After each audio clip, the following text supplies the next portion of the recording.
For those with good taste.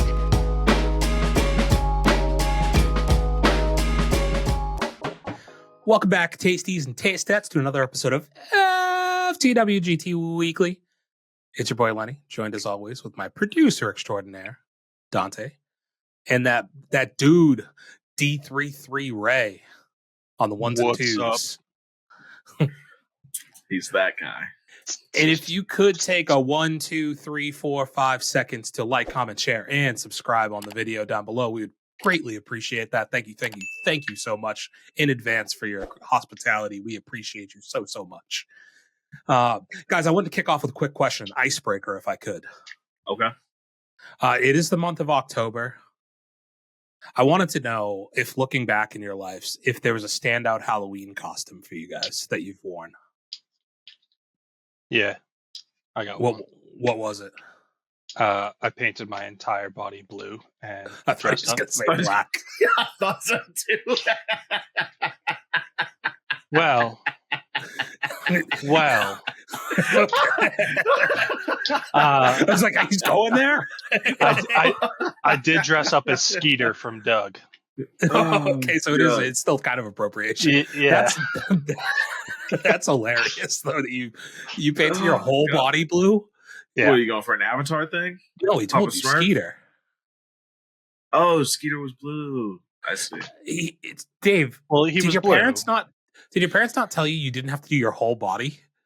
Oh, this was in college. Oh my god!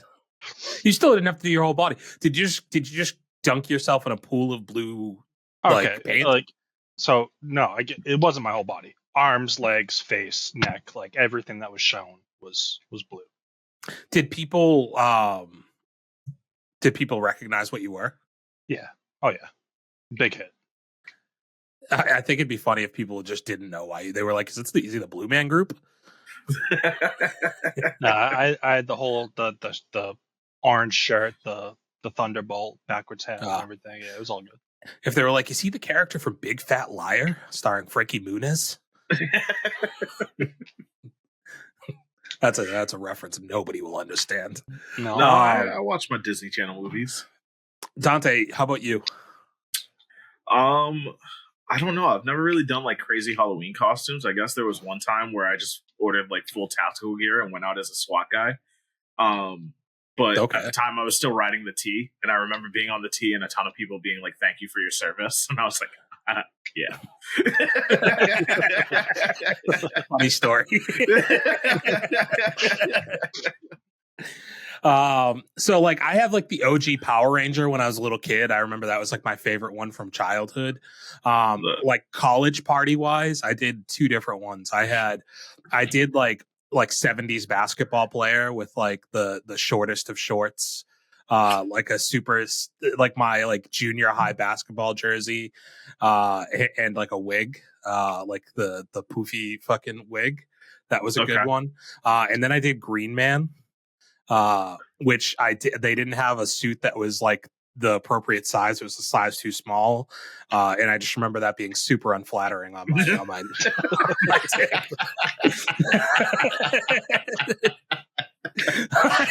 I just remember that not being a great look. Had a division size thing going. This is all of me, guys. Yeah. You just saw a little fucking acorn down there, too, just getting pressed in. And also, like, where my mouth was just like a wet spot because, like, it's just... It was just pressing against my mouth the whole time. Oh my God. Yeah, so those are the ones that stand out for me. Adult Halloween is like very funny because you could definitely do whatever you want. Yeah, like you can just be. I just like the idea that like girls get to be slutty. So I was like, here's my dick print. Okay. You know, here's me in some short shorts and a tight tank top on October 31st. Do with this as you will. Actually, one other one that stands out is like one of my friends was born on Halloween, so like he would do his birthday / Halloween party a lot of years. And one year I just didn't prepare for it at all. I didn't get like a costume or anything. So me and my friend just stopped at Target on the way to his house, and I just got a pot from the home section. And I just wore it on my head for the party. And then they had just recently moved into a new apartment. So at the end of the party, I was like, here's a housewarming gift.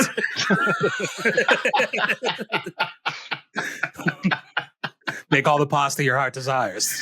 Oh, man. That's awesome. Yeah. That was fun. I'll try to think of some more Halloween topics as we get closer. The funniest visual of that last one is me just picturing you in Target being like, oh, yeah, no, this is my size. No, it didn't fit that well either. Yeah. Yeah. When your options are limited because you've waited till literally quite the last minute. I was shocked that I had that much creativity for being like, I just need to get something. I'll be a pothead. Yeah. But yeah, we'll do some more Halloween icebreakers, I think, for the rest of the month here. But going along with our spooky theme, do you guys want to talk episode 4 of Agatha All Along? Sure, let's get into it.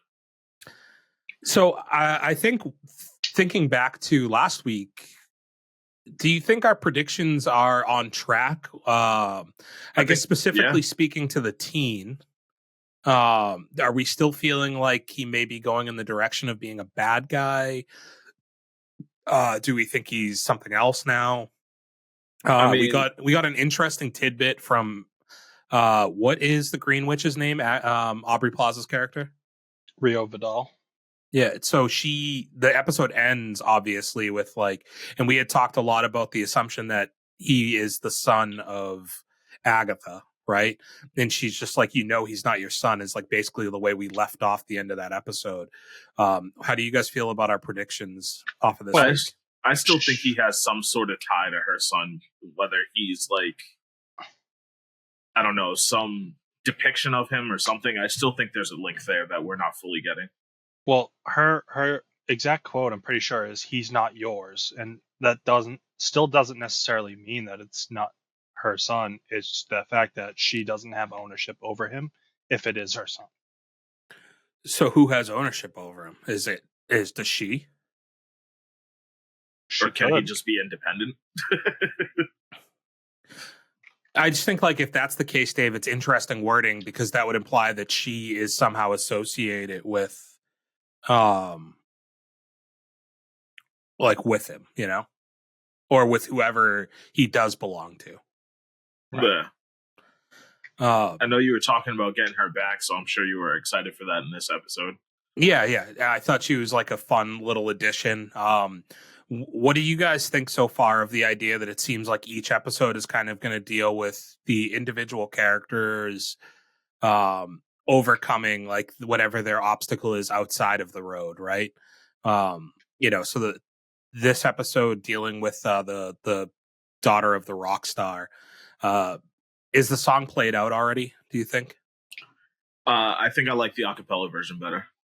Yeah, I was a little I loved it so much in the first song that I was almost disappointed that they brought it back that quickly for episode 4. And maybe it's just because it's only 2 weeks for me as opposed to 4 weeks. But it just felt like it was very quick to get the song again, Well, I mean, we got the song in episode 2. A different version. Oh, it's even quicker then. Also, it was a different version, but kind of. I mean, it was the whole point of the episode. Yeah, it was changed, and it was the Ballad of Lorna Wu as the protection spell for her daughter Alice. Yeah, I like that aspect of it. Yeah, I was just talking specifically the song. I like the premise of why the song or what the song represented. I liked that. I just thought the song was such a standout moment for me in the first couple episodes that I was like, damn, we're already here again. The teen, I think he kind of over exaggerated his injury a little bit. Yeah. Yeah, probably.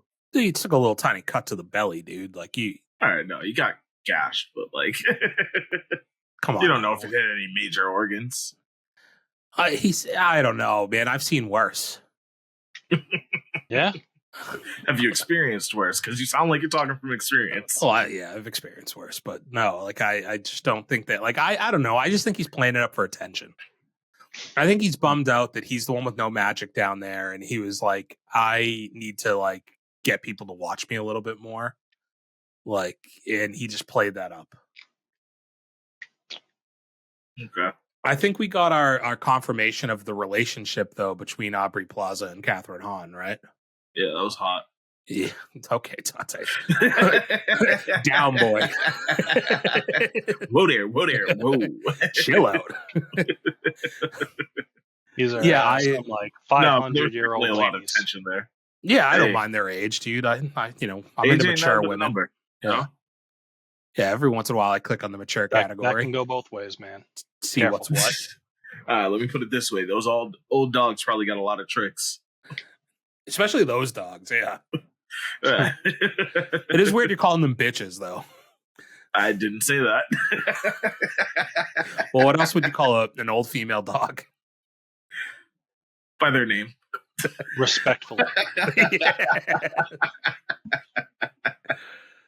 I suddenly, like, I was already rooting for their relationship because I'm progressive and I support same-sex marriage. But you said they were married. Well, no, but I think they will get married. Okay. 500 years into a relationship, it seems like it's about that time. They're still taking it slow. yeah. They're still in the get to know you phase. But yeah, they've got a real chemistry, those two, huh? Uh-huh. And I think it might just be Aubrey Plaza. There is something like inherently like attractive about that woman.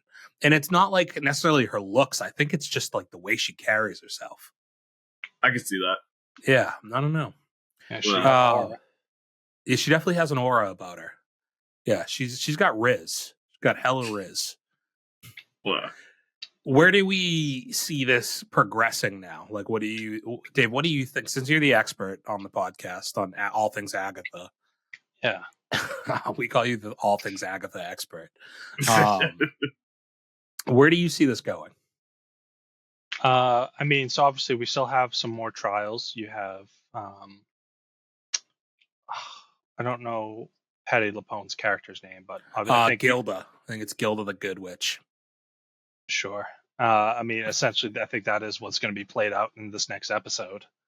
Is the Wizard of Oz trial, essentially. I'm sorry, I'm laughing because did she just make a Sabrina reference? Yeah, I think so. Yeah.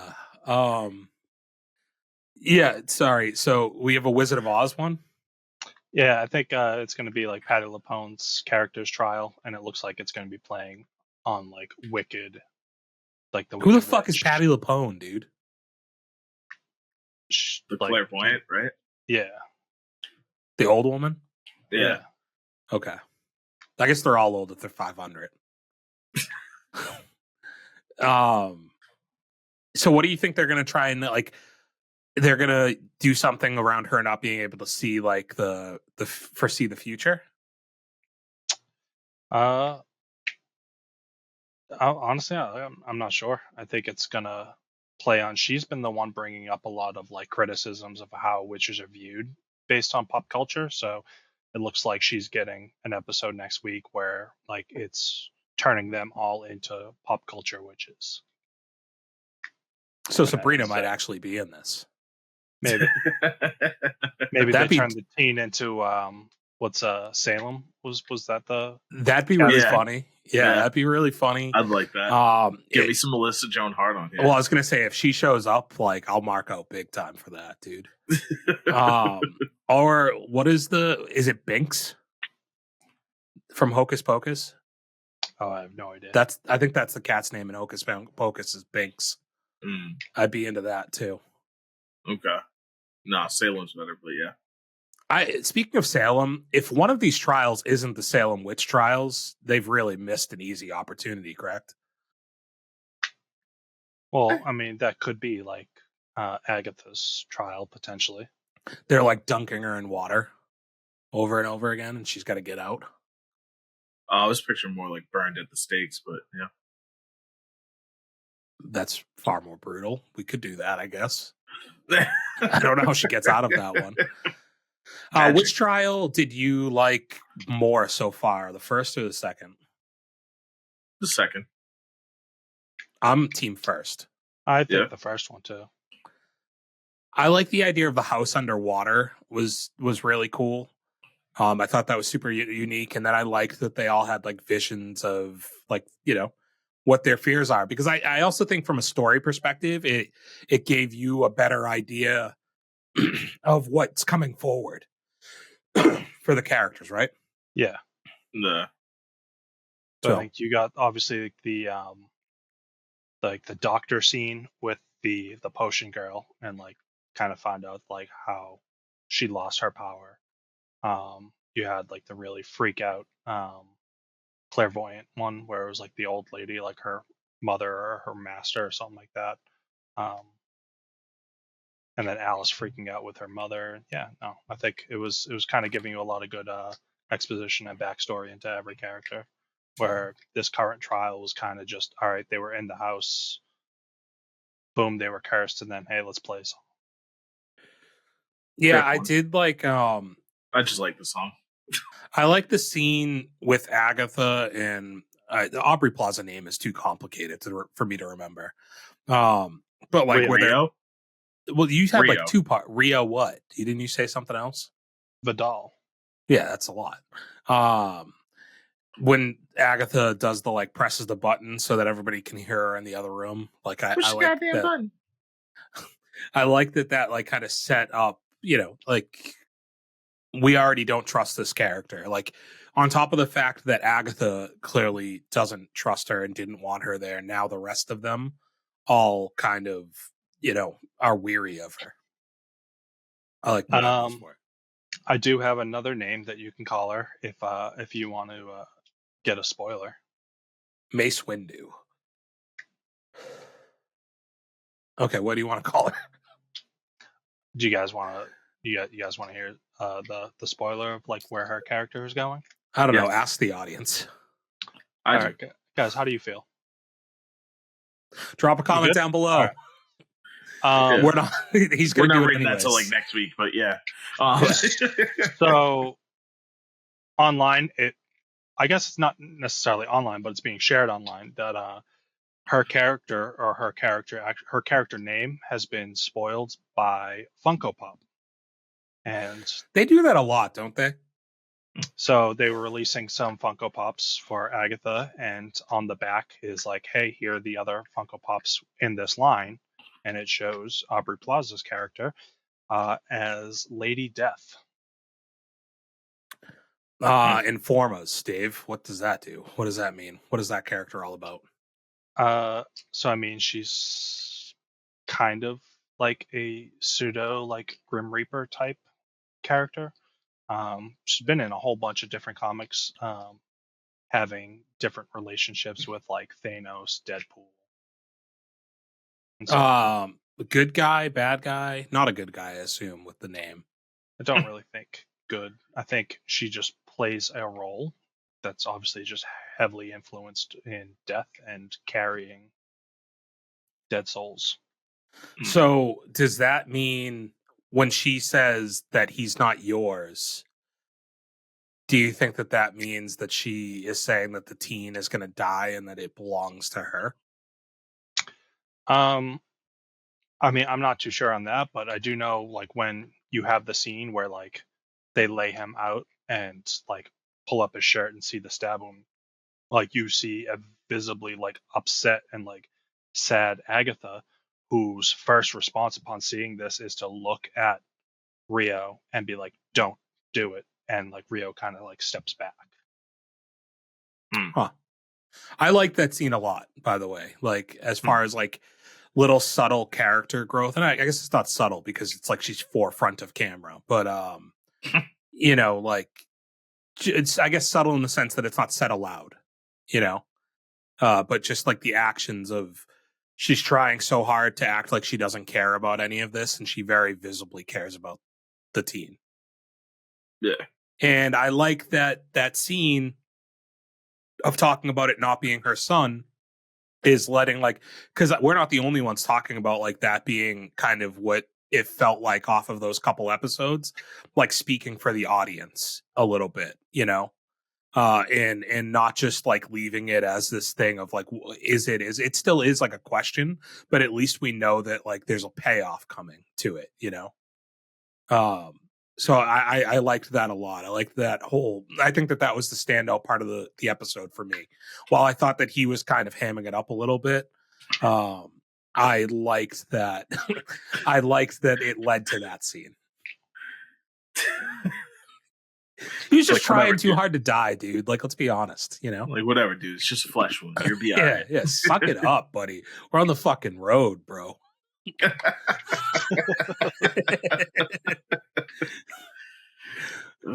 Yeah, I'm looking forward to this this week or next week. I am now watching them on the day that they came out, so it's piqued my interest enough that I am like, hey, it's Wednesday, this is available, like let me check that out, No. I assume, Dave, you're in the same spot. I don't know how you are, Dante. Are you excited about this now, or is it kind of just like whatever still? I'm interested to see where it goes. I don't think I'm at the point of being like super excited yet, but I'm locked in. Gotcha. Locked in. Okay. Do you guys want to get in some news and notes? What you got for me? Sure. So I had one quick thing. I don't know if I love this or not, just because the movie's not released yet. So we have Gladiator 2 coming out in November. I'm looking forward to it quite a bit. If not from like how much I enjoyed the first one a million years ago, but also just the casting of this film has certainly piqued my interest to see what they do with it, and just see the Paul Mescal like as an actor continue to grow and like get more roles like this. But Ridley Scott has revealed that he's already begun writing Gladiator 3. He's written 8 pages so far, and he said he's got the beginnings of a very good footprint. Now, I'd like to know, in a 2.5-hour movie, how much time is eight pages? I was going to say, is 8 pages actual footprint, or is it it's a put on my stock? Yeah. Like it's to me, I'm like, you put the cart in front of the horse a little bit, saying you've already begun working on it. It's like, dude, it's barely even out the gates yet. Like you could have kept that to yourself probably at this point. Like, and I'd also say like not similar to the Joker in the sense of like, I think the level of excitement or anything, but I do think this has like a decently high budget, and to start writing the third one when Ridley Scott with like a movie like Napoleon like failed very poorly, like it underperformed, and I think he's mostly had his movies underperform for some time now, that I might say like, give it another month before you come out with this statement, and like maybe the week after this movie comes out and gets good praise and you see success, that's when you say, hey, I've started writing this. Fair? Yeah. One other one that's a little presumptuous. Dante, I think you've watched this. I don't know, Dave. I assume you haven't. The Nightsman or Night Watch or whatever. A Netflix Agent? show. Yeah, Night Agent. Yeah, sorry. Yeah. You've watched it, right? Yeah. Dave, have you seen it? No. It's very good. I really, really enjoyed season 1, and it's been one of those things where they did season 1, they set it up for season 2. But like, I feel like it was like COVID when we got. I was going to say that was like 3 years ago. Yeah, it was a very long time ago. So season 2 has been finished, and it's coming out in the winter of 2025. So I assume January, February is the release for it. Okay. They've already renewed it for season 3. Really? Yeah, which is they waited that long to give us season 2. Hasn't aired yet, and they're already making the decision that they're good enough for season 3. Yeah, and granted, like Netflix, I always find myself questioning like those top 10 shows on Netflix right now, like lists and everything, because I just feel like when you're a Netflix property, they're just going to put you at number 1 to promote it. Top 10 things we want you to see. Yeah, right. Like I don't know that I truly believe that it's the most watched stuff on your programming, right? So I think that they have the power to control how much people watch this movie, just because they're going to put it front and center for people to know that it's out there and to get them to watch it. And to be fair, I think the first season is something that I would recommend people to watch.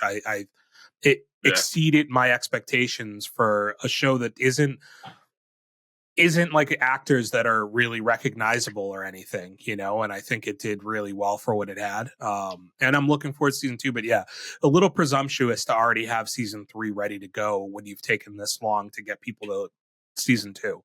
And how much carries over from season 1 if it's been fucking 2.5, 3 years since your first season? Like, I'd have to rewatch season 1 before I jumped into 2. Yeah, like I vaguely remember how season 1 ends. Like, aren't they at a shipping yard, Dante? Do you remember that? I don't remember really much. There's like a shipping yard with a sniper up on like the crane or something. Yeah, no, I don't remember much. I'd have to rewatch it. All I remember is him like coaching her through the house when they're like breaking in. Yeah. I think I might watch season 1. Maybe I'll try that in the next like week or 2. It's going to be a busy week, actually. I take that back. So I'll probably watch it in about 3 weeks. It's plenty of time. Because this weekend we have some things coming out, right? Yeah, actually, if you go through Netflix's like coming soon, there's like, when I was looking at it, I knew OBX was coming out, but I have something in Taste Test that I'm going to talk about that has a new season coming out this week on Netflix. And then there's also a couple other things that are interesting. You also have the Anna Kendrick thing in about a week. That's next week, yeah. Yeah. I think that was the 18th. October looks like a really solid month for Netflix releases, though, from what I can tell. Okay. Dave, you said you had some news for us as well. Yeah. So the Harry Potter show on HBO announced like 2 days ago one of its, I don't want to say head writers, but a writer, I guess a notable writer, has been added to the show, who has gone on record saying that he has not fully read the books. And I think it throws up giant red flags as to the potential direction of this show. And he has been quoted saying that I think pleasures that can be derived from that are probably not going to be for me, because I didn't read all the books. I read them to my older daughter until she could read them for herself, and then she dusted me. And I think maybe that there's some creative possibilities within this world. Okay, Spin Zone, because I don't like that. He has a open interpretation that hasn't been skewed by what popular opinion is. Okay, but it also feels like he's going to want to take his own creative liberties with the source material, which we have said time and time again on this podcast. When you have a roadmap in front of you and source material to use and like help develop for what the fans have already told you is what they like, you stick to that. I don't like this, so I'm going to stick with my Spin Zone. Yep. I think he's going to do a great job because he hasn't read this before. Did he say he's at least watched the movies? No. Yeah, no, this is a good thing. This has got to be a good thing. There's nothing like a 40-year-old dude reading Harry Potter for the first time and then turning it into a TV show. It's a good thing. Is this writer done anything else that stands out to us, Dave? From what I've read, he seems to like actually have a decent like following's not the right word, but like I guess respect. I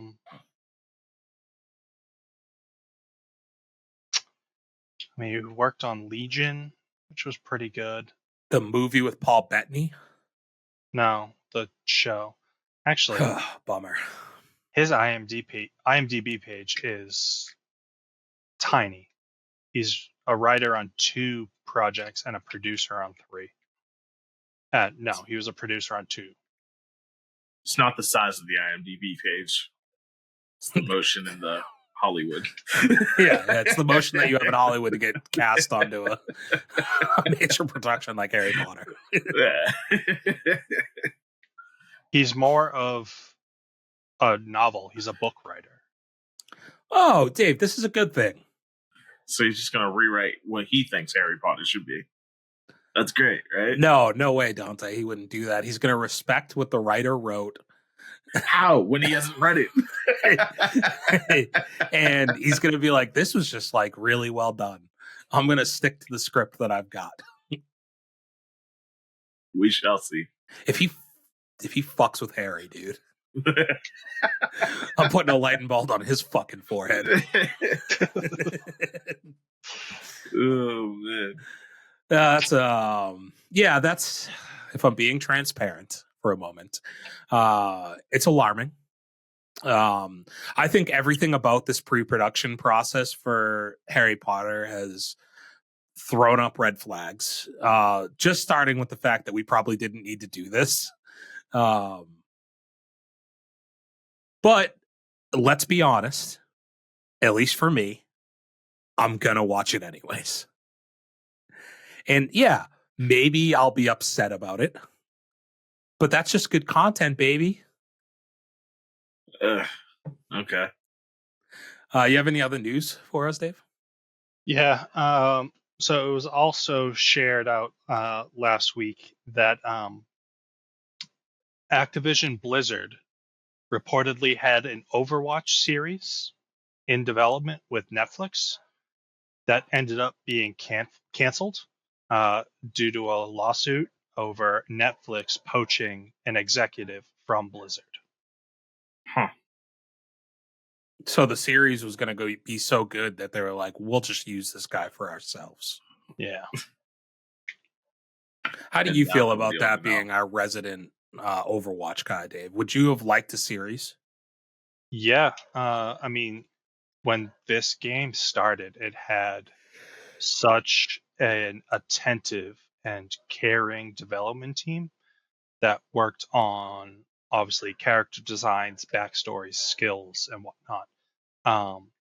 That when Activision came in and bought Blizzard or whatever, essentially kind of started to gut it and turn it into more of just a moneymaker rather than, an actual like story driven, like lore based game. To the point where like today I feel like there is nobody left on the team that has developed this game in the past in terms of like who these characters are, what their stories are. We're kind of just we have a hero based shooter now, and there's no like real identity anymore for like the characters. And I feel like the show could have done a really cool job at flushing out like the backstory, the world, the maps, and what the overall like purpose of the game is. So I don't know if you know this or not, is the property owned by Netflix currently, or did they, since the lawsuit's going on, they no longer have the rights to it? I don't think that they have rights to anything, no. I would just be interested if they had something good that they were working on, if another streamer would pick it up. Like I could see a Paramount Plus jumping on something like this. They already have a decent amount of their stuff right now is animated, having like the Nickelodeon library and stuff like that, to where like they feel like they could have a good audience for them. That'd be cool. I'm not really holding my breath anymore. So no, I think it's more likely than not it's just like kicked to the side now. But there is money to be made, I think, from transferring something like that over into a TV property, to where like I wouldn't completely write it off. Yeah, seeing as I haven't seen it, but I've heard nothing but like raving reviews from the Arcane series. Yeah, me and Dante haven't watched it. Yeah, I haven't watched it, but I mean, obviously, it's just a character from League of Legends, so they kind of started to have their own like little like TV show universe from that. whole game. Yeah, it seems like such an easy transference to like do more animated based content based on video games. Especially with something like Overwatch that's super lore heavy anyways, you know what I mean? Like a lot of the and fun the animations and characters is there, yeah. Yeah, like I think across a lot of video games, like I think Apex would work pretty well in a TV show format to a point. I think like I'm kind of surprised in a way with the way that they play out Call of Duty like campaign modes, that you haven't had any of those characters transferred into some type of like an animated shorter limited series or something, you know? I'm not saying it'd be good, but I just think that there's money to be made in the fact that like so many of these streaming platforms want to buy up content to have on their platform that they could draw an audience with. That like if you slapped Call of Duty on an animated TV series, people would jump on it the same way I think with like an Overwatch that people would jump on. And it's no doubt that that's why League of Legends. I feel like a large portion of Call of Duty players don't even touch the campaign anymore. Yeah, I somewhat agree with you, but you have to remember when like Call of Duty comes out, the first like month, it's not like Warzone is an option, you know? So people do play the campaign, I think, when it initially releases still. And the fact that we've had the same Call of Duty characters for the better part of like 6 or 7 years, maybe longer now, when like Soap was in Call of Duty 4, right? When I said people don't play the campaign anymore, I'm people. I just think like this, like some of the characters are still around from like the original Modern Warfare, you know? So it makes like, I think the last campaign like, I played was like MW2. No, Call of Duty 4 had the sniper mission and everything, dude. I feel like you had that was after MW2. No, I mean, I'm sorry, no, MW2 was after. COD 4 was Modern Warfare 1. Okay, so then you agree with me that no, those were good. I'm saying that those characters are still relevant since MW2. Yeah, I just think that those characters are still years ago relevant to where you can use them and draw people in with a familiarity. And just again, it's not even the characters so much as the branding. And maybe Kevin Spacey can come back into Hollywood now and reprise his role in Call of Duty. Yeah, I think that would be dope. You talk about branding. I think he's still canceled. I think everybody deserves a second chance. No, I don't believe in second chances. So we shouldn't forgive you for City of Children or whatever. I fuck. All right, yeah, not forgiven. Yeah, fuck. Anybody else have any news? That's not my thing. All right, well, let's jump right into it then, shall we? Because we got a lot of stuff to talk about. So I need to hear an answer to the question, guys. Do you have it? Do you? Do you? No, I said, do you have it? Taste. Sick. Yeah. All right. Dante, I'd like to start off with me and you if we could. Yes. Dang it. Sorry, Dave. Me and Deontay need to convince you of something. First off, the title of this is misleading because everybody wants this. Yeah. I need you to listen up, Dave, because me and Dante are going to talk about OBX. That's not where I thought you were going. Yeah, no, that's what we're starting with, Dante. I need to know. Season 4 drops this week. I'm counting down days. I'm counting down Dave, have minutes. you not watched Outer Banks at all? No. Oh, you need to. Why'd you say it like that? The fuck? Because he's disgusted by it, and we need here's the thing: this isn't a reciprocal relationship that we all have here. Because Dave trashed us 2 weeks ago, forced us. He put a fucking gun to our head after the podcast was over. I was like, you're gonna fucking watch Agatha, dude. You're gonna watch it, and we were like, God, all right, dude, we'll do that for you. Yeah, and here we are. Here we are on the cusp of season 4 of OBX. We're right there. Like I said, I'm counting down days. I'm counting down hours. I'm counting down minutes. I'm counting down fucking moments waiting for this show. I want him to watch it so bad, but at the same time, I don't know how to talk about it without spoilers. He doesn't care if you spoil it the same way we let him spoil Agatha and we still watched it.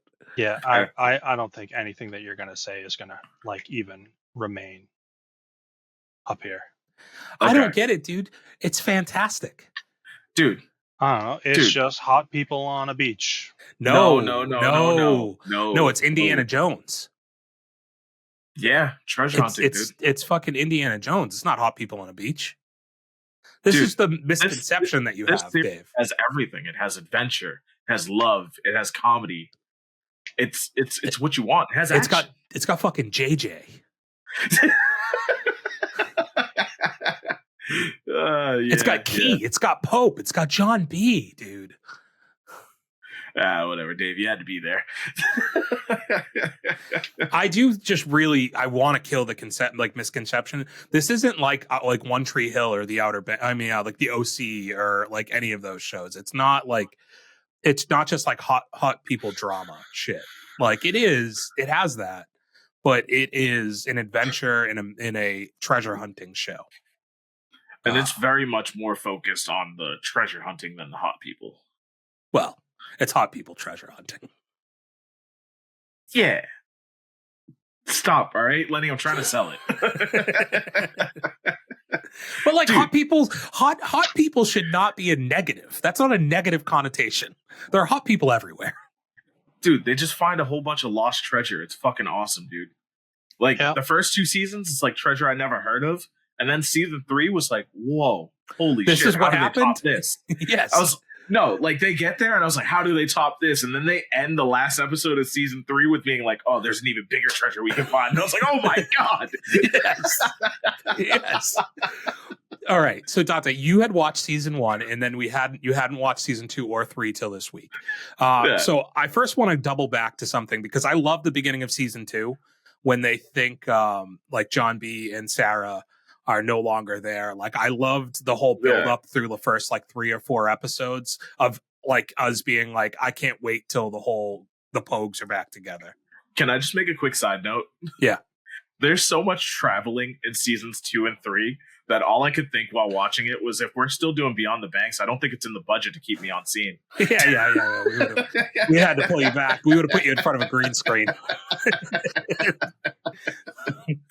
Oh, man. But yeah, no, I mean, it was sick. I mean, like, it's funny how much of an issue communication is throughout this show. How they can never just use their phones. Yeah, I feel like they find reasons. Enough, you know what I mean? Yeah. No, they definitely have reasons, but I just think it's hilarious. They find reasons why they can't. Like, everybody has a phone. Like, so I like that John B is just like, I'm going to steal a phone from the maid. Yeah. And yeah, like I said, I want to hear what you thought because, like, I think season 2 it's interesting to see John B fall into the patterns in season 2 of his dad, where the treasure starts to kind of overtake his life a little bit, and he starts putting it ahead of everything else. I think he realized that, but I still think he had his values as far as like, you know, still considering the team and like everybody else around him. I don't think that really got that prominent until season 3. Well, I think season 3 is, I don't know. I think it's more his thing in season 2 where it's like he's doing it for his dad and he feels like he has to put that stuff in front of his friends because like he's got to do it for his father. Whereas season 3 is a little bit more like, now my dad is present and I need to, like, I know I don't want to do this, but I also haven't had my dad around and like now I do. Season 3 made me hate John B. Yeah, he's frustrating. He's a very frustrating aspect of season 3. Yeah, because we built all these bonds for 2 seasons, and like, you know, these people will ride or die for you, and all of a sudden you're just gonna let your dad say like 2 words, and all of a sudden you can't trust them. Yeah, well, I don't think it's that he can't trust him. I think he's just willing to defer to his father on everything in season 3. And you're watching him make all these decisions, and you know that they're not the decisions you want him to make. But I think it's like well made in that regard. Yeah, like he got used to position of being the one that like calls the shots and makes the plans to now falling back into like a secondary role almost. Yeah, and I think in a way it makes a way for these other characters to all evolve, and I like that season 3 deals with a lot of the ramifications of seasons 1 and 2, because like they are still teenagers and they've operated as if they're just like free willing adults who can do anything they want to, and have disregarded their lives at home through so much of like seasons 1 and 2. And then you look at even a character like Sarah and like the ramifications that the first 2 seasons have had on her. And I liked like what season 3 did to progress some of those stories. See, you grew such a bigger appreciation, I think, for like some of the relationships in the through like this, like I think Pope with his parents, and like they have like probably the healthiest relationship, and you can really respect why his dad is as protective, but at the same time he allows Pope to make mistakes because he trusts him. And then like yeah, like their relationship definitely grew the most, I think. Yeah, and then you can empathize with like Key's parents, but you hate them all at the same time, right? Because you know that she's right, and that like there is something here, and that she's not just like mindlessly following. I don't like, think something. you ever really hate them though. I mean, like, yeah, sure, they are going to the extreme, but obviously it's like the things these kids are doing, like even if they came outright and told you everything honestly, you would never believe it. You'd just be like, what the fuck? Like, we need that's to do what I mean. Like, because they're going down the wrong path. You're frustrated by them because you know as an audience who's watched through the 2 seasons that like everything she's saying is the truth, but you understand why they don't believe her and don't think that she's making healthy decisions for her future, and that she's being pulled down by people, and especially by JJ, who has like nothing, like quite literally has nothing. Yeah. I still think I love his character the most, and honestly, you telling me that he may not return to the show is destroying me. Yeah, it's tough if he does leave after the season, because he is easily the most interesting. Well, he has the best, like he has so much charisma in the role, and I think the character is so likable. He adds a lot of polarity to the like dynamic that they all have that makes it very interesting too. Like even just like going like full JJ, like on like his plans and stuff like that are so funny. Like, I also love that like all of this stuff in this show is very much like what you dream about as like you fantasize about this stuff when you're like 12 years old, like like going on like a adventure with your friends, and then like getting stranded on an island like with your friends with no parental vision and like all of that, and like you just like see them live out so much of that through the show that it's like super it's just fun. I think it's just a lot of fun the whole way through. I also really liked Cleo adding into the gang too. Yeah, I think that she was a fun side character that you didn't expect much more from in season 2, and then season 3, like watching her and Pope's relationship develop, and then her just kind of becoming a Pogue was pretty awesome, and I think it adds a great dynamic. Because like her and Pope had like that tension right from the beginning, and I was like, oh shit, like I like that. Yeah, and I like the way she can communicate to his parents. Yeah, too. Like I think that's like, a really fun for him and all that shit. Yeah, fun dynamic. The last thing on it, I'll talk about. What do you think of Ward Cameron, and what do you think of John B's dad, too, for that matter? John B's dad, hate him. Yeah, Ward Cameron. I mean, like he's the one that I think is the toughest to figure out throughout the whole show, because like in the beginning they make it so easy to just depict him as the bad guy, but then after that, he just kind of flip-flops a lot between like, I want to do what's right for my family, and like, it's almost the whole question of like, do the ends really justify the means kind of thing. Where I think he's someone that's driven by the right reasons, but going about it the wrong way. I think the last episode of season 3 is like fantastic in the way that it's done. Like, yeah, like the culmination of the first 3 seasons and finding like what they've been looking for the whole time. And you still have like the authentic Ward Cameron. Like I've played off this thing of I've changed my tune and I'm a good guy now. And then like in a blink of an eye, he's right back to like selfish Ward Cameron. That's what I mean, though. He just keeps switching up. Yeah, but then I love that, like, you get this finality of him finally making the right decision, and it leads to like his ultimate sacrifice. No. And I love the way he goes. Just flying off a fucking cliff. Tackles him off a cliff, yeah. Yeah. I love that. Yeah. I've said it a million times over. I can't speak high enough of like the enjoyment I get from this show. And I was jokingly saying to you before the pod, and it was not really totally a joke, but like when I was trying to find news on like the normal places I find news for upcoming movies and stuff for the pod, it was just like it was just constant Outer Banks stuff the whole way up, and I'm like, this show is so wildly popular. It's kind of crazy, you know. Yeah. So Thursday this week, first half of season 4. You start the let's hunt go for Blackbeard's treasure. Yeah. Yeah. Which the trailer looks pretty awesome. This is the first time. Oh, I haven't watched the trailer yet, but this is the first time they're going to do a treasure hunt that isn't related to Denmark Tanny and the Royal Merchant too.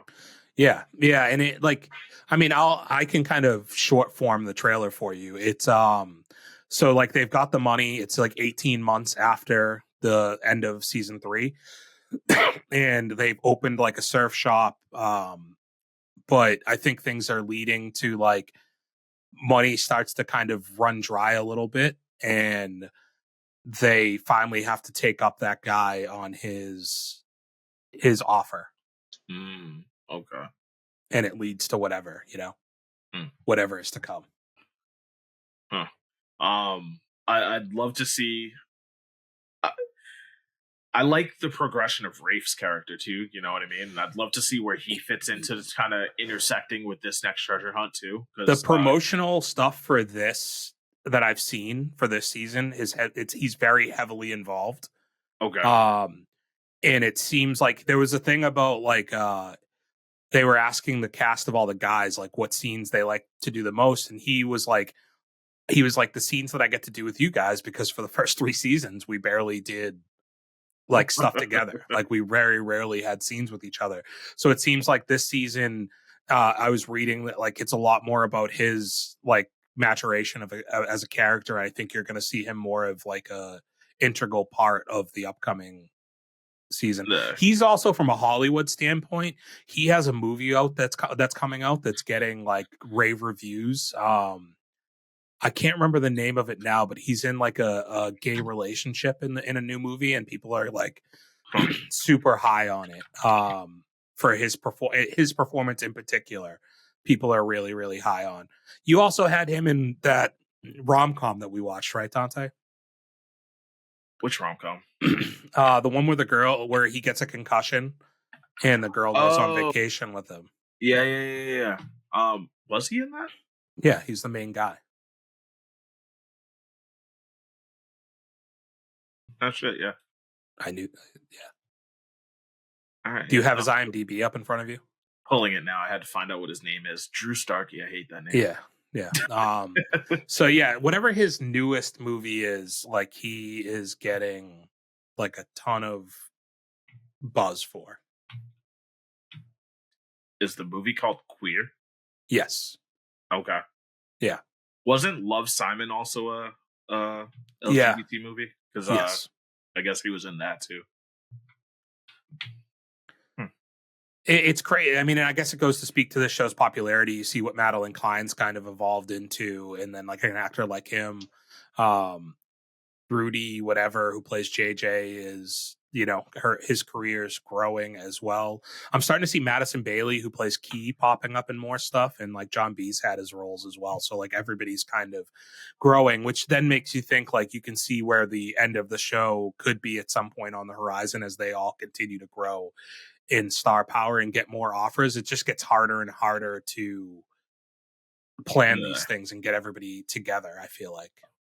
I mean, if they keep blowing up, that's going to be the end of the show. I know, like, Madeline Klein was just like, I'll always come back, you know? Okay. I like that. And I think it's like they all got famous together, you know?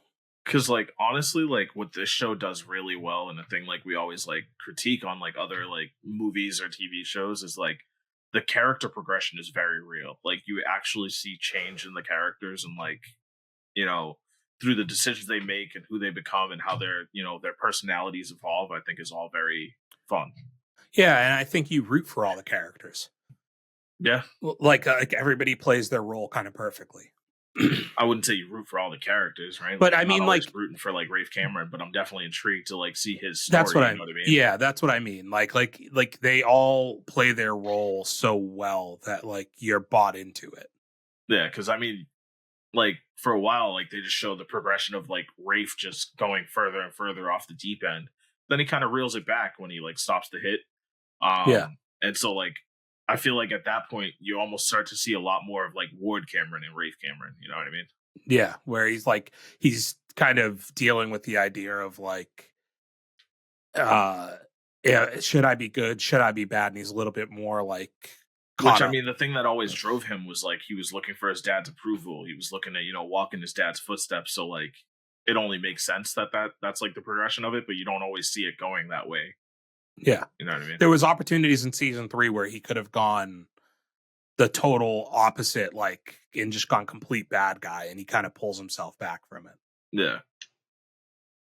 Yeah, OBX season 4. Check it out. I will. Dave, I'll give you a chance. What do you got on the docket this week? So I've watched 2 movies. One of them was the Super Mario Brothers movie. Yeah. Was this your first time? Okay. Interesting. It was okay. It was good. Just okay. I think it exceeds expectations for Mario. I loved the animation. I thought like just the vibrancy of like the whole world was like awesome. I don't think there were any. I think I'd knock on Chris Pratt a lot, but like I don't know, it didn't necessarily pull me out of the movie. I feel like if anything, Charlie Day playing Luigi, I could hear him like his personal voice a lot more.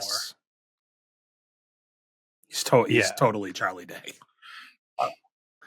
which isn't like I think he was asked to be Charlie Day. So yeah, it was all right. I mean, I don't have a whole lot to kind of go into that movie. Just is what it is. Other movie I watched, I've kind of been wanting to watch this for a while because I've heard a lot of good things about it. However, it has been essentially the complete opposite coming out of your guys's takes. So I saw the TV Glow this week. Oh. Say nothing, Lenny. I need to hear this. Drum roll. So please. Obviously my rankings are a little bit different than yours and shorter, and I'm not just doing movie theater experiences. I'm just taking 2024 movies and I've been ranking them. And I put this at number 15 with 3 stars. I really enjoyed that movie for what it was. Explain the story to me, Dave. Do you just want a synopsis of the movie, or do you want like the theming of what the movie should be? No, I want to hear or what the backstory of the movie is. We know the backstory of the movie. I need to know where your take in this got 3 stars. Like, I need to know if you understood what they were trying to say. Is it because you knew the backstory going into it? No, I figured it out. Yeah. You picked up on it? It's pretty in the forefront. Again, what was it? I need to hear it. I mean, the show that they were watching, the Pink Opaque, was essentially like an allegory for how they personally felt within, like, they didn't feel right in their skin within the world. And obviously you had one of their main characters had already transitioned, and I think pretty much the entire movie was about Justice Hill's character walking through the world and not living life in the way that he really feels. He's just trying to conform to like the standards around him, and he's not taking himself truthfully. As in, like, he is a trans character who has never transitioned.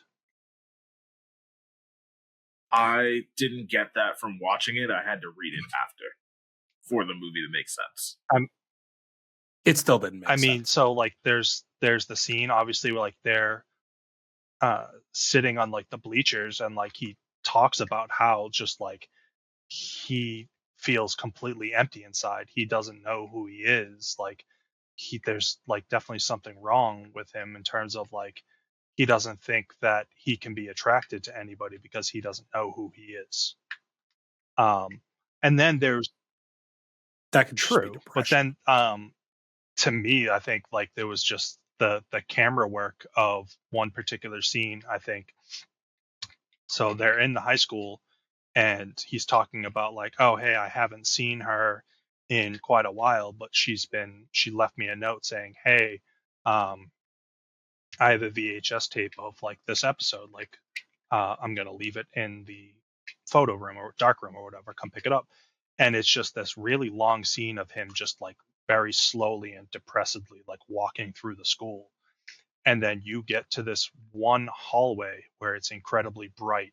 Left windows are pink, the hallway is white, and the right window is blue, and it's essentially just the trans like flag and colors. And you see him just have this like energetic burst and like skip through the hallway, and then he gets onto the other end and he's just kind of like back down and dragging through his walking. I just like that kind of clued into me like pretty much right there like what this was trying to do show. Huh. I didn't know what the trans flag looked like. I'm going to come right out and say that now. I had no idea. Dave, can you agree that the best scene in the movie is the birthday party? Yeah. That was funny. Him just the screaming, having an asthma attack. Yeah. Through a whole birthday party. Yeah, okay. I mean, like it wasn't for me, you know. I think that's what it comes down to, yeah. Because like, how many movies now do we come out of and we're just like, I think I just didn't get it. Clearly, Dave got it, and that's why he's ranking it higher. I mean, like, bravo to you, dude. But like, were you not aware of this stuff before you walked in? I'd seen nothing on this movie other than you guys not liking it, and like I've seen on a couple of different people's TikToks just saying like, "Hey, this is one of my favorite movies of the year." Like that's all I heard from it. I feel like any positive review talking about it is talking about how it was such a great experience for, you know, seeing a visualization of the trans community. Like that's literally in every review. Do you also, now that you've seen it, Dave, find it weird that it was classified under the horror genre? I didn't get that at all from it, which is probably part of the reason why I did. That honestly made me. That's probably why I didn't see it. Like I think that pulled me out of it even more so, because like there's nothing horror about the movie once you watch the movie. I think they sold itself in the trailers as having some type of horror premise with him getting pulled into the movie, into the TV show and stuff, but none of it really plays out like that in the movie itself. And and I think that and you pulled get me Fred out of it. Durst, which is, you know, pretty cool. Is Hunter Schafer in it? No. Okay.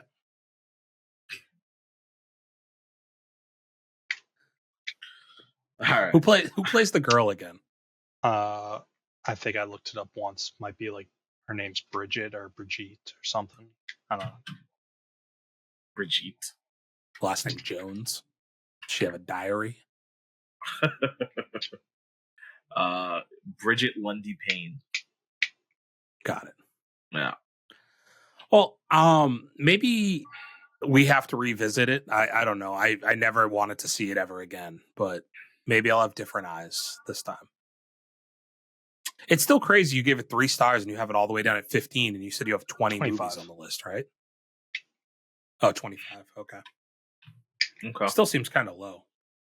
I mean, that's relatively right in the middle of my list. Also, Dave's not watching everything like we are, so he doesn't have as many objectively bad movies on his list. Yeah, and we just put this as objectively bad. Yeah. Yeah. Huh. Well, I'm glad you watched it, Dave. And I am, while I don't have the same feeling towards the movie, I think you presented some things that I definitely didn't like. The hallway scene is something that I certainly did not pick up on, and I think the way you illustrated it, from idea of symbolism for what the movie intends to be, I think is beautifully done in that regard. So I definitely like respected that a little bit more now, because like that scene is not one I remember at all in the movie. But the way that like you took it, it definitely impacts the way I view the movie more. So, yeah. Dante, do you want to talk about Nobody Wants This? Yeah. Everybody wants this. It's maybe my favorite show of the year so far. I'll give you that. Like I remember like before it came out, you just talking up the fact that like we never really get rom-com series, and like after watching this, I want so many more. So I have to speak from the position of like, I am an OC fan. I was from the day it aired when I was in high school. I remember like it aired the first like 4 episodes during the summer and then took like a short break and came back for the first season. And like, I remember loving Seth Cohen and Ryan Atwood and like all of these characters. And I've still enjoyed Adrian or Adam Brody's character or his roles like through a lot of other stuff, but like he hasn't had like something this large, I think, since the OC. We did a 3-2-1 spoiler episode, me, D, and Matt, about this movie, The Kid Detective. That if you haven't watched the pod, I would definitely. It's a good one. It's a movie that neither one of them had seen, and I told them to watch it. If you haven't seen the movie, like I highly recommend it. It's a fantastic movie, and he's really, really good in it. But he's an actor that I've always really, really enjoyed. There's like a certain charm about him.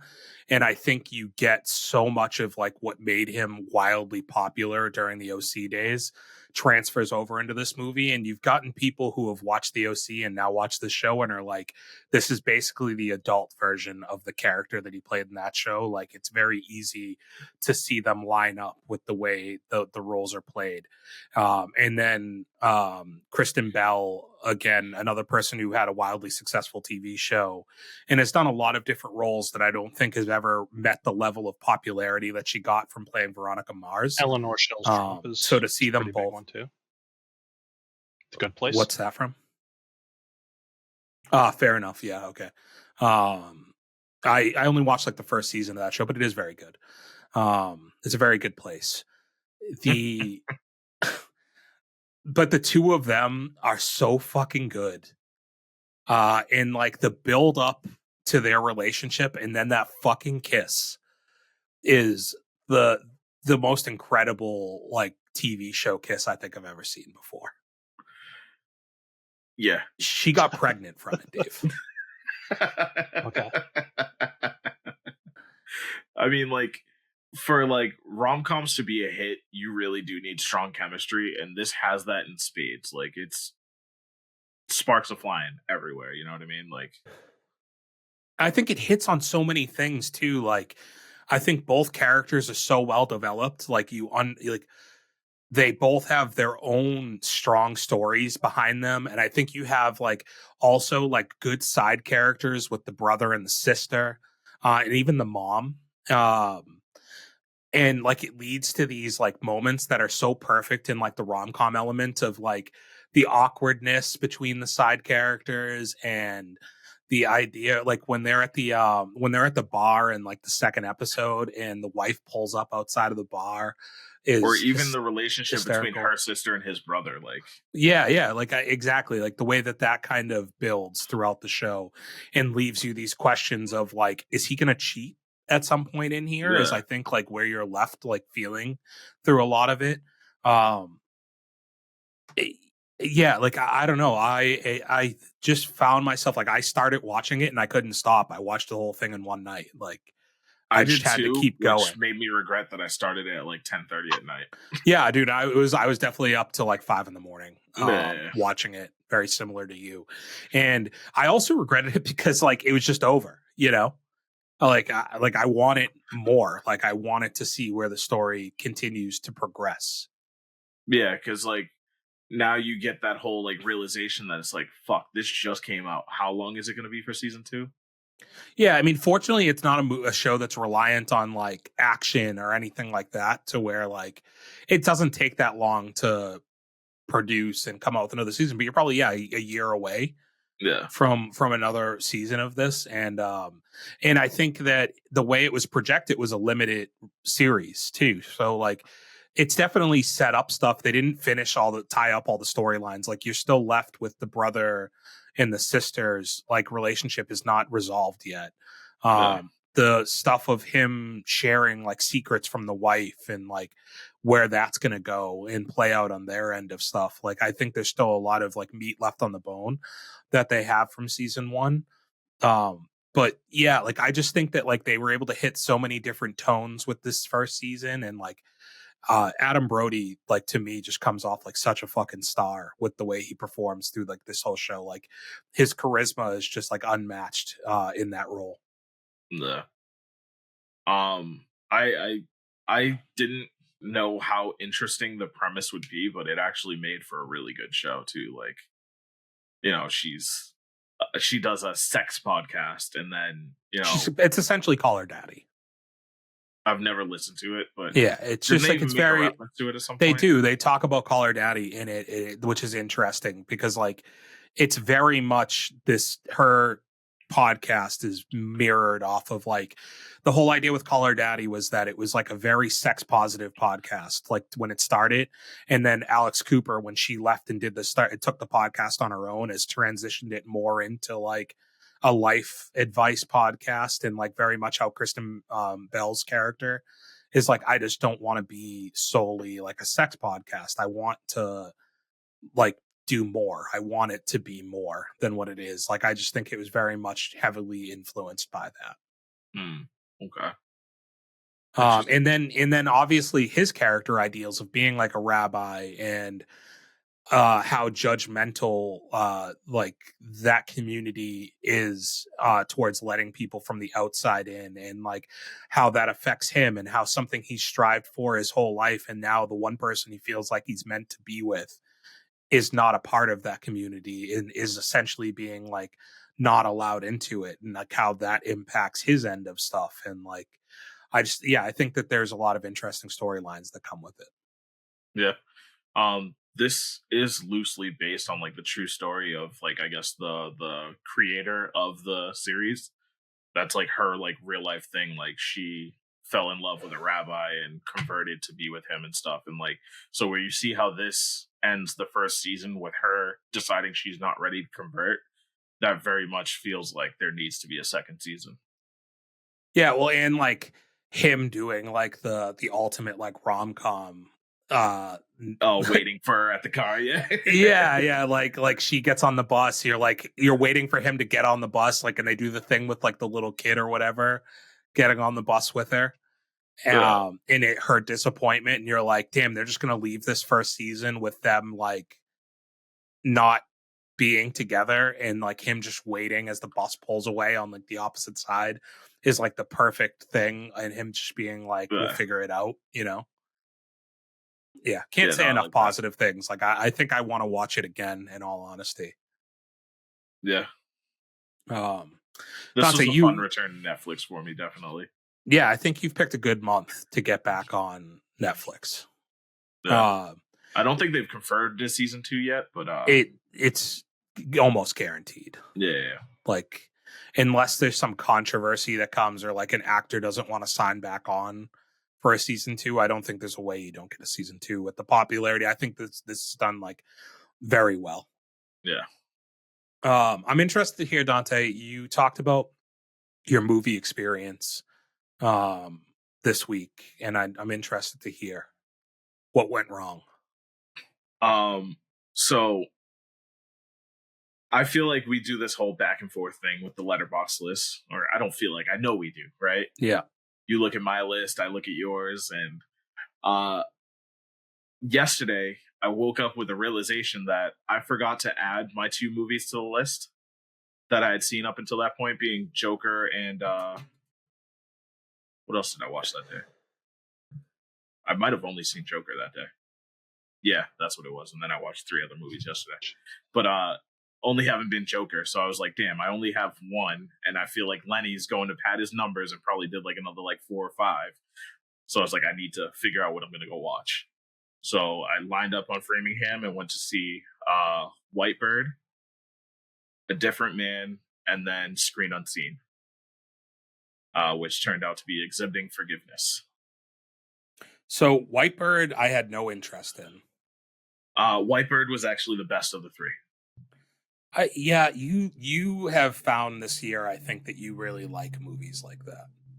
Yeah, I honestly though, like, even knowing what it was, I wasn't interested in it. I just went to watch it because I had to tick a box, right? Like, if you tell me it's like World War II, like Holocaust movie, I'm like, you know what? Seen one, seen them all. I'm not interested in seeing that story again. But like, this was really good. Like, basically what it is the whole movie is based on like a grandmother telling her grandson the story of her time as a teenager in France during the height of World War II, where, you know, they thought they were in the safe zone and she was able to be like a regular teenage girl. And then very quickly, you know, Germans move in and all of a sudden her being a Jewish teen is now a victim, right?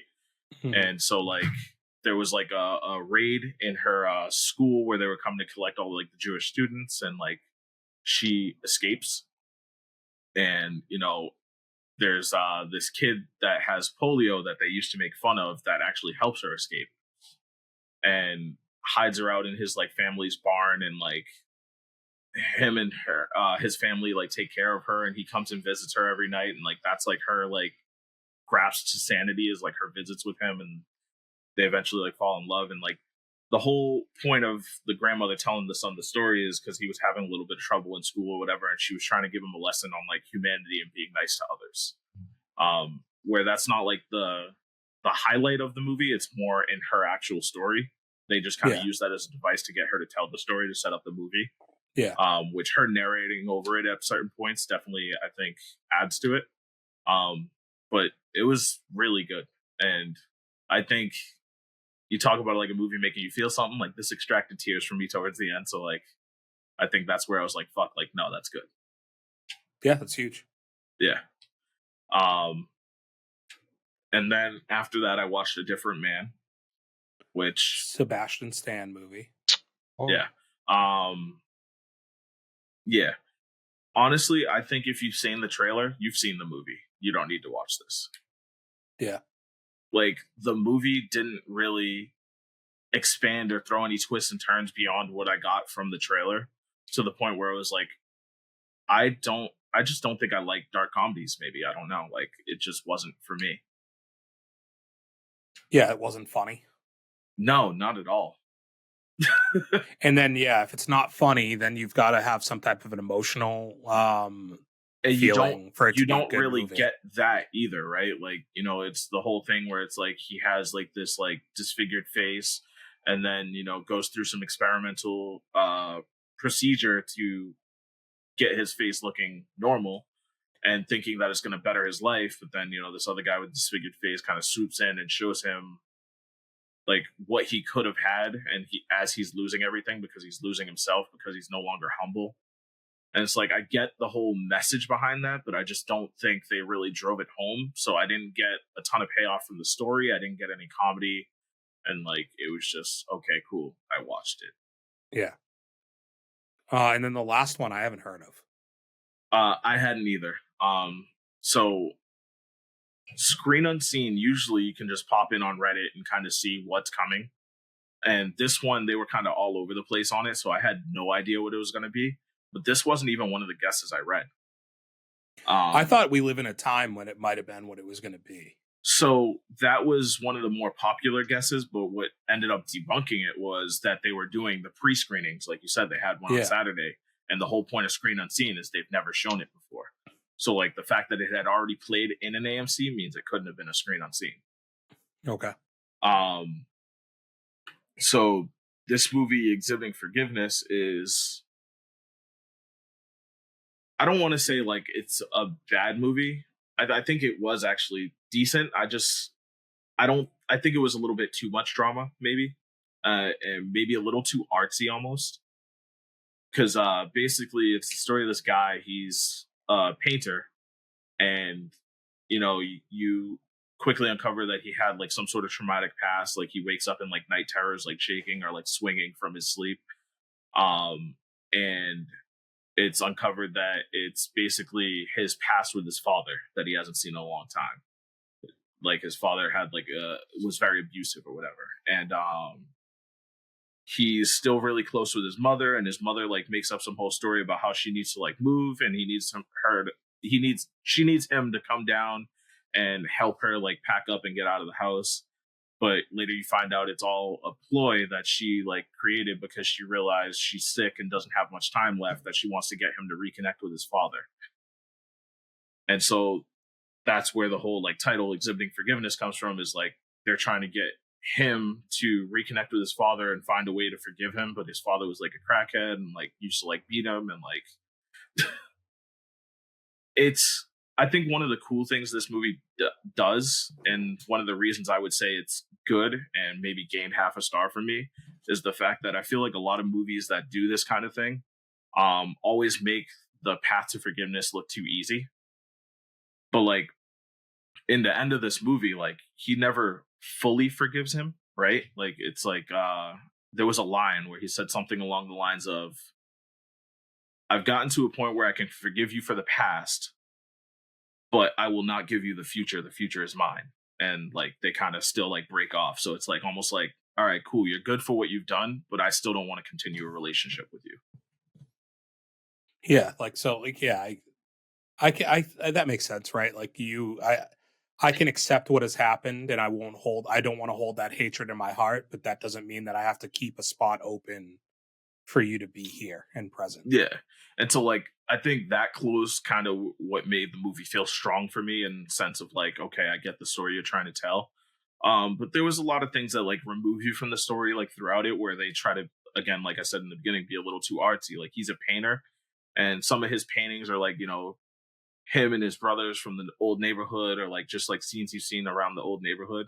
And there's just like weird points where like he's driving down the street, and all of a sudden you just pan to like his childhood self wheeling his painting down the street, and it's obviously not real. It's just a weird like segue in the story that I didn't fully get. Where'd you end up like ranking these things? You'll have to give me a second to find all three. So I know I gave Whitebird 3 stars. I gave A Different Man 2 stars, even though I think I should drop it to 1.5. And then I gave Exhibiting Forgiveness 2.5. I'm just trying to, we're almost 80 movies deep now. It's tough to sort through this list. There's a lot there. Yeah. Oh shit. There's actually another movie I watched. I watched Monster Summer. Yeah, we talked about that. Yeah. Did we? Well, like you had said that like when I brought it up that I was trying to see it. Oh, okay, yeah. So Whitebird fell in at 25th with 3 stars. Exhibiting Forgiveness at 42nd with 2.5, and A Different Man at 65 with 2 stars. Which again, I might drop to 1.5, but I'll revisit that. And I guess while we're here, then really quickly, Monster Summer. Good, not good. Monster Summer, I think, was a little bit too much of a kids movie for me. Yeah. Like the whole time watching it, what it reminded me of was like those like 8 p.m. Disney Channel movies. And obviously there's some good ones that come from that, but I just think this was almost a little too cheesy. Yeah. I don't think it was bad per se. I don't think it was great either. It was just kind of, it was there. And it's not really, it's probably an essence of, to your point, if it's like that kind of movie, it's not really made for you, right? No, definitely not made for me, but like, it's Halloween and you want to watch horror movies, and like, I like that idea of it. And I think I do enjoy like the premise. Like anything that's set in Massachusetts also, like if it's in a familiar setting, like I'm like, oh cool, like this is interesting. So it's set on Martha's Vineyard, which I thought was interesting. But basically it's, do you know the premise? It's just basically like a group of teens and they're like, I guess, hunting for witch that's like making kids lose their memories. I didn't really know the premise. I read the synopsis because I almost saw it, and it just didn't play out. And I was on the fence because I also think that the cover art makes it a little difficult because you can't tell if it's animated or if it's live definitely action. Not animated. It's yeah. Live action, yeah. But you know what I mean? Did you look at like the cover, like the poster for it? I don't remember what it looks like, but the poster just to me, I like is a bit confusing because if you don't know anything about it, I think you'd think it was animated. No, I don't think it gives that, but okay. I'm looking at it now and I don't think it gives that, but yeah, no, I mean it was fine. It's just like, okay. I went to the movies for one other one. I saw Lee in the movies. That was one I was trying to fit in yesterday, but the time frame just didn't work out. I would have loved to do that over A Different Man. Yeah, it's probably a bit long to try and fit into a 3-movie day. Yeah. Main reason I want to see that is because like I feel like that's got to be like a similar feel to like Civil War, right?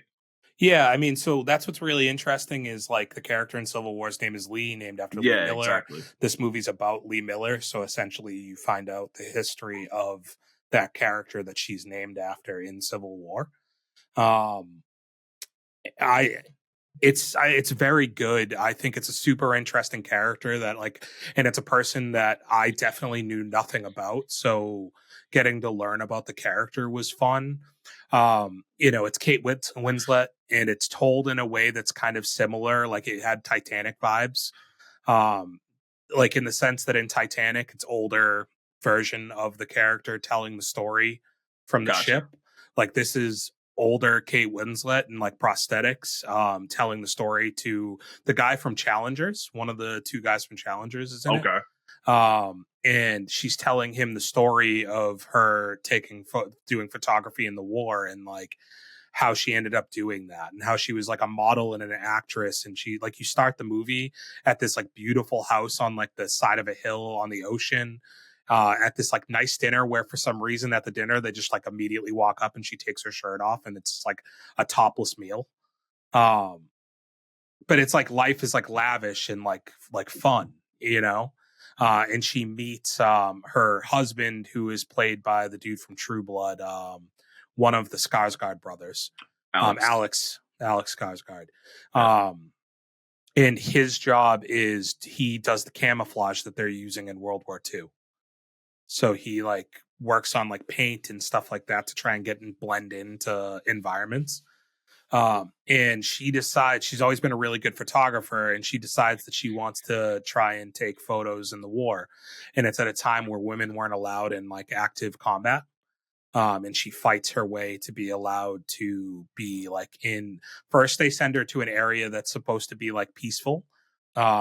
But it ends up, and it's a scene that's in the trailer where when she gets there, the Germans have started attacking it, even though it was supposed to be like a non-combat zone. So she's just thrown right into the middle of like this war, starts getting pictures, and it eventually leads up to her being in like France. And it's kind of funny you're talking about Whitebird, like it's kind of like along that timeline, right? Of like, it's in France and it's supposed to be at the end of the German occupation. And the people that she was at dinner with at the beginning of the movie, you come back to some of those characters and you find one of her best friends, but the husband's no longer there. And she's just like, she's gotten taken for 3 months, but they released her, but she hasn't been able to find her husband. And she finds this other couple that was at that dinner and they're like, yeah, like they just started taking people and nobody knows where they took them to. And like basically they're telling people that the war is over, at this point. And she goes to Vogue and she's like, it's not over. Like, they're taking people and you're not telling anybody. And they're like, we don't want to publish this stuff because it'll make people afraid. Like people are finally starting to feel like the war is over and things are progressing. We don't want to scare them. And she's just like, but the story needs to be told. So she ends up going further into Germany at this point. And she ends up taking these pictures that are like wildly famous now that like people associate with the Holocaust and like with those like, you know, those death camps. Essentially, she's the one who took those photos, and it shows you going through France and through Germany and taking those photos and finding these people that are like emaciated and like just like in the worst of it, you know, and up to the point where she gets led into Hitler's house, and this is post him committing suicide, and she takes this like super famous photo of her in the bathtub with Hitler's photo behind her at the end of the war. So it's like just super interesting, like progressing through and seeing what this character did essentially. And I haven't even mentioned yet, like Andy Samberg, who is just like, you know, he's Dick in a Box guy. Like he is a comedy actor through and through, like for everything you've ever seen him in. He puts on just a phenomenal performance as he worked for Life magazine, and he ends up meeting Kate Winslet's character Lee Miller, and they become like perfect partners where he just is with her for this whole journey and helping her with the photography aspect. And like he essentially helps set the shots up, because at the time you couldn't get like proper lighting if you wanted to shoot at nighttime and stuff. So like he just assists her in a lot of that stuff throughout it and becomes like, in essence, her best friend. Because while all this is happening, Alexander Skarsgård's character, who is essentially her husband, is off, gets pulled away to the war in other areas of Europe and is just not around. But throughout the movie, you also see like the toll that all of this is having on her, because like what the world's projecting out there for pictures and like images, she's like, they're not showing the full story and they're controlling the media, but she's actually seeing the death around her. And like, especially the further you get into the Germany side of stuff, you see her start taking pills and like alcohol and becoming reliant on that stuff, and the emotional toll that it's having on her as a person. To where it's all super interesting. And like, so the movie culminates with like, she's been telling the story, and like every once in a while you pop to modern day as she's explaining her relationship with like, you know, and stuff, and like why things were the way they were. And you find out that the person that she's been talking to the whole time, she's like, if I'm going to tell you my story, you need to share stuff about yourself. And he talks about how his relationship with his mother was tough because he never really knew how she felt and always felt like he was kind of unwanted in her life. And by the end of it, he's talking to her, and you find out that that's his mother that he's speaking to. And he says something to her, and then she disappears, and you realize what's happened to this whole movie is she's passed away, and he's going through her boxes of her photos and her journals, and like he's finding out all of this. And like, and you know, they do the things at the end that gives you like the backgrounds on the characters in real life, like what happened. Yeah, you essentially find out that she never told him when she was alive about any of this.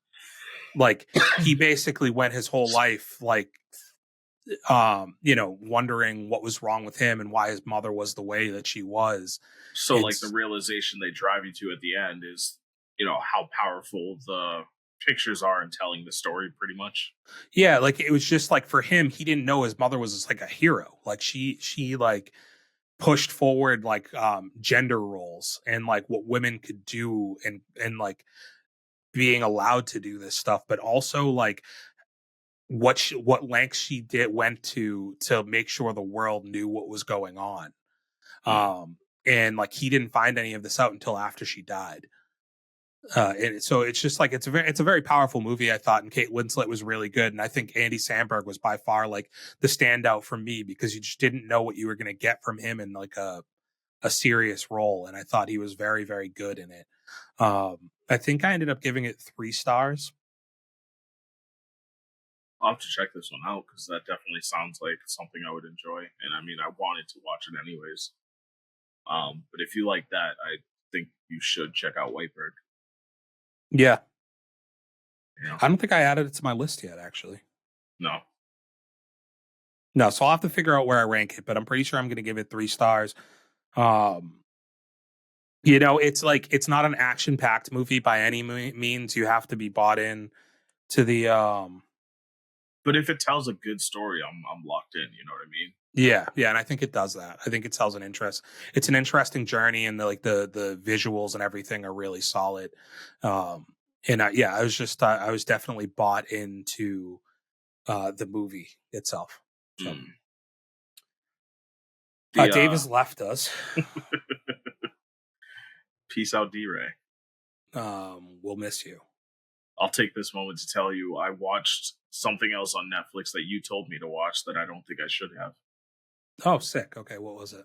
The Uglies. Yeah, okay. And just Chase Stokes, coming off Outer Banks. I was like, yeah, let's see some more of him. This movie's not good. I think it has something that could be a really interesting premise, but it's a pretty cheesy execution that I just didn't. 100% a cheesy execution. I think that the first hour or so of the movie, I mostly agree with you, but I think it starts to find something that I was interested in. Smoke, yeah, in like the latter half of the movie, and they leave you on a cliffhanger. I was gonna say, I don't like open-ended conclusions to movies. Which, so it's like very clearly set up that it's supposed to be a franchise.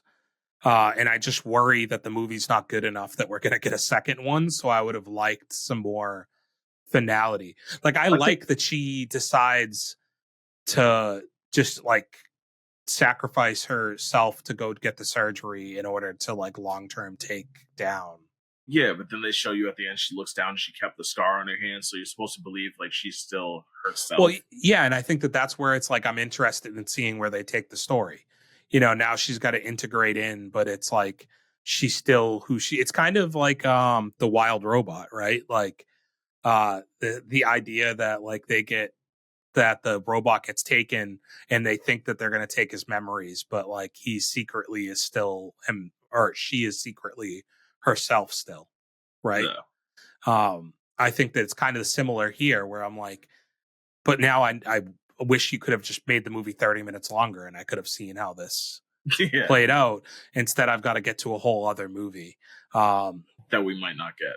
Yeah. I have to imagine where it's a Netflix property, they wouldn't have done that if they didn't know that they were getting a sequel. Fair. Is Chase Stokes dead? We don't know. Feels dead, but you never know. But he was also superhuman, so you just don't know.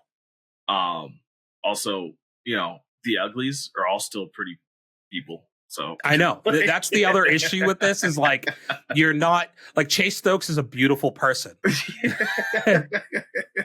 but I at the same time look at Hollywood in general, right? Hollywood's full of beautiful people that still get work done, that still get plastic surgery because they don't feel like they see a flaw in themselves that they want to improve, and I think that's what that's kind of modeled after is yeah, they are all gorgeous people, but they still see flaws in what they are, unfortunately, Yeah.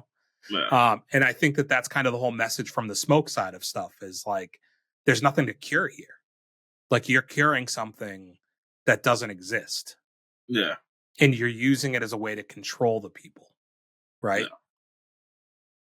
To turn them into superficial drones. Mm-hmm. Since we're stalling for Dave, I'll mention one other thing that I watched. So the animated series for Jurassic World, I've talked about it on here before. It was Camp Cretaceous. It was 6 seasons long. It was 50 or 60 episodes. It had a pretty solid run. It was about kids who were stuck in Jurassic Park when or Jurassic World when everything fell apart. And it's kind of cool because it's working side by side with the movies and you're getting a different perspective on it. And it's through the eyes of a kid's show. I was unaware of this, but this week, actually, season 2 drops of a new show that was called Jurassic World Chaos Theory. And it takes those same characters that were kids in the first show, and now they've aged them to be early 20s, late teens. So they're adults now, or young adults, and what those characters have been doing since.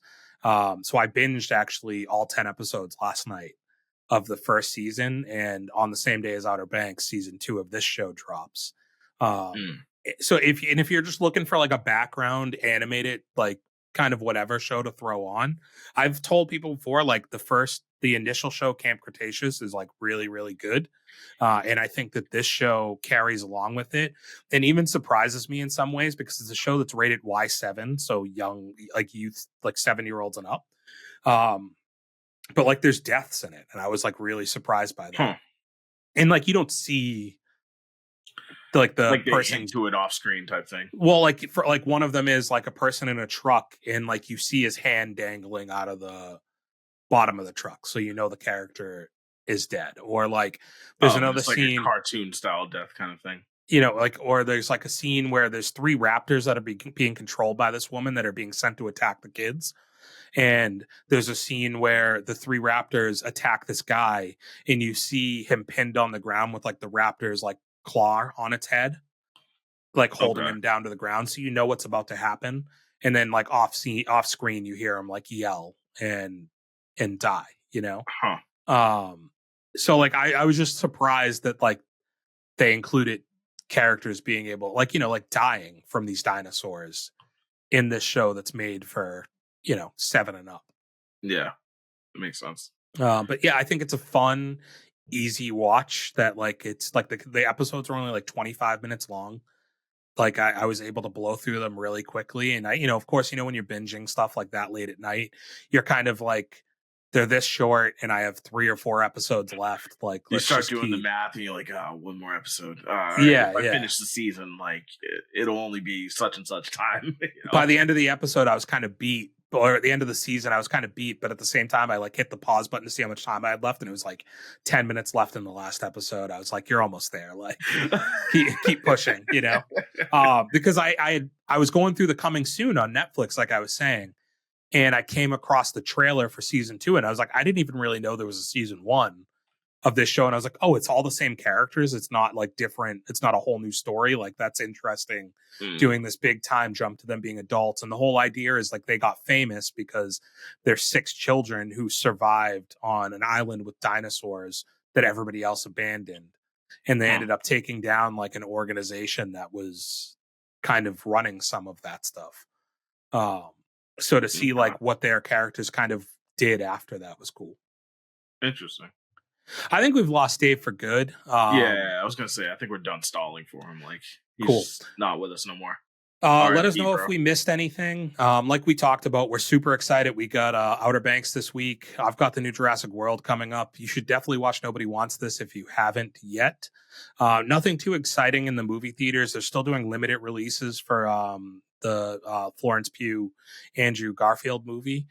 So it hasn't gotten full-fledged releases yet. We're also still getting limited releases for the Saturday Night Live movie too. But like until those are really full-fledged releases, I don't know if I'm going to be able to make it to watch because it's just not convenient to where we are.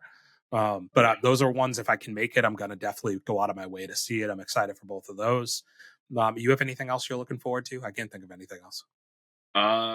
I mean, again, just, you know, Netflix, Outer Banks season 4. What's the name of the Anna Kendrick movie that comes out next week? There's a guy who wants to murder me. That's not the name, but sure. Because that honestly looks really good, so I'm pumped for that. Yeah, there was a video of her seeing a billboard for her thing, and she started crying, like, which was kind of cool. Because it's like her first directorial opportunity, and she's got like a billboard in Hollywood for it. It looks like it's going to be really good, which is just like mind blowing for a directorial debut. But we'll see what comes of it. Yeah, I have faith in Anna Kendrick. Yeah, Twilight's own. All right.